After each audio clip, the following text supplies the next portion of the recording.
자, 안녕하세요. 네, 보건행정 담당하고 있는 김희영입니다. 이제 한 사람이 저한테 다음 생에 누구로 태어나실래요? 라고 질문을 하신다면 저는 노비로 태어나겠습니다. 라고 얘기를 할 거예요. 자, 어차피 여러분들은 국가 일, 나라 일을 하실 분들이고, 자, 나라 일을 하시다 보니까, 시간이 없어. 마음의 여유도 없어. 그래서 책을 조금 볼 거고, 그래서 공부도 조금 할 거야. 그런 분들에게 정말 중요한 정보를 콕콕 집어서 알려드리는 그런 노비가 되겠습니다. 라고 얘기를 하고 싶어요. 그죠?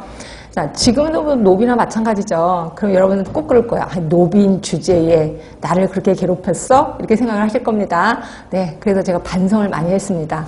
그러니까 기출문제나 단어 문제를 풀면서 여러분을 굉장히 괴롭혀드려서 반성 많이 했습니다. 자, 그리고 결심했습니다. 여러분을 더 많이 괴롭혀드리기로 결심을 했습니다. 그래서 모의고사를 보시면 여러분들이 아는 거는 충분히 풀 수가 있어요. 그런데 모르는 거는 이런 것도 있었어? 예, 그런 문제들이 좀 있을 거예요. 예, 그래서 그런 문제들이라도 너무 당혹해하지 마시고 최대한 알 수 있는 것 같고 문제를 푸시고 그래도 모르는 거는 이거 외워야 되겠다라고 판단을 해주시면 될 것 같아요. 자, 그러면 긴 소리 안 하고 바로 모의고사 들어가겠습니다. 자, 1번 같은 거는 충분히 풀 수 있어요. 다음 인물과 상호 관계없는 것에 연결된 것은 이런 문제는 또 자주 나오는 것도 아실 거고요. 일단 1번부터 틀렸겠구나 라고 느끼셔야 돼. 스노우 하면은 미국 사람 맞나? 이것도 좀 마음에 안 들고 물의 여가 효과를 입증했다. 이것도 아닌데. 그렇죠? 우리 여가 효과를 입증한 사람은 두 사람이 있었던 거 기억하시나요? 밀스라는 사람, 레이크라는 사람 두 사람이 있었습니다. 그래서 요 둘을 묶어서 밀스-레이크 현상이라고 했었던 거 기억하실 겁니다. 그렇죠? 그리고 스노우는 역학조사를 한 사람이잖아요. 뭐에 대한 역학조사? 콜레라에 관한 역학조사를 한 사람이라고 얘기했었습니다. 그래서 답은 1번부터 답이 돼요. 그럼 2번은 맞다는 거지 페텐코프, 메넨대학의 위생학 교실을 창설한 사람. 그래서 우린 이분을 환경위생학의 아버지라고 표현을 했었을 겁니다. 이해되실 거고. 그 다음에 체드윅 하면은 영국의 노동인구의 위생상태에 관한 보고서. 네, 이 사람이 이거 말고도 또 하나 보고서 썼을 거예요. 이 보고서 써서 결국 무슨 법을 만들었더라? 세계 최초의 공중보건법을 만들었던 거 기억하실 겁니다. 1848년에. 네, 그리고 이 사람 맞아요. 보고서 쓴 사람 맞습니다.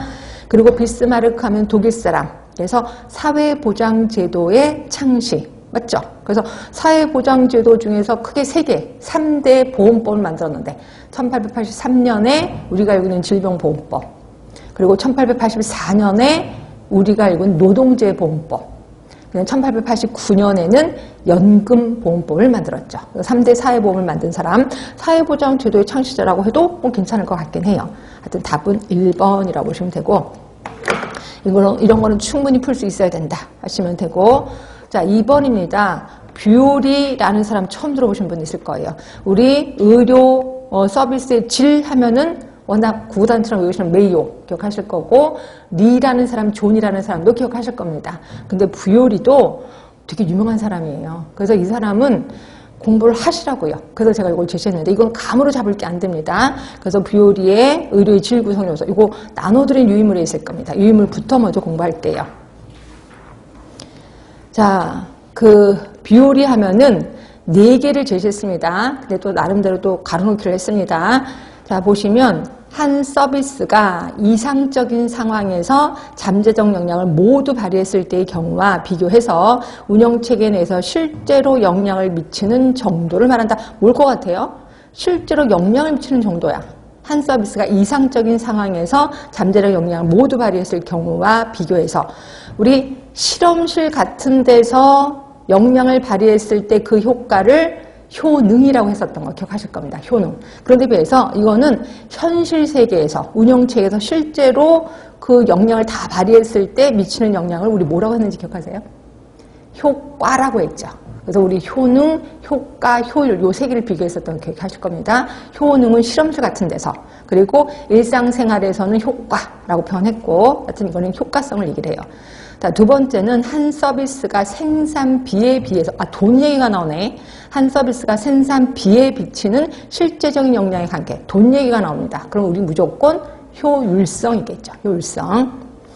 세 번째입니다. 인간 집단의 요구와 이용 가능한 서비스와의 관계로서 수적, 분배적 요소의 두 측면을 말한대. 수적이고 분배적 요소의 두 측면. 요게 뭘 것 같아요?